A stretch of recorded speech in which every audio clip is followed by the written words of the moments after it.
how to turn on likes notifications on Likee app. Hello guys, in today's video I'm gonna show you how to turn on likes notifications on Likee app. First thing, go to Likee app and then click these three lines in the top corner, and now just click settings, and here you will find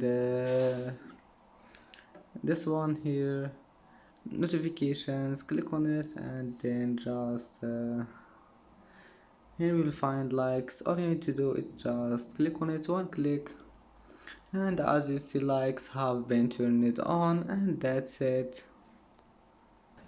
And that's it for today's video. If you like this video, please don't forget like and don't forget subscribe, and thank you for watching this video until the end, and see you in the next video.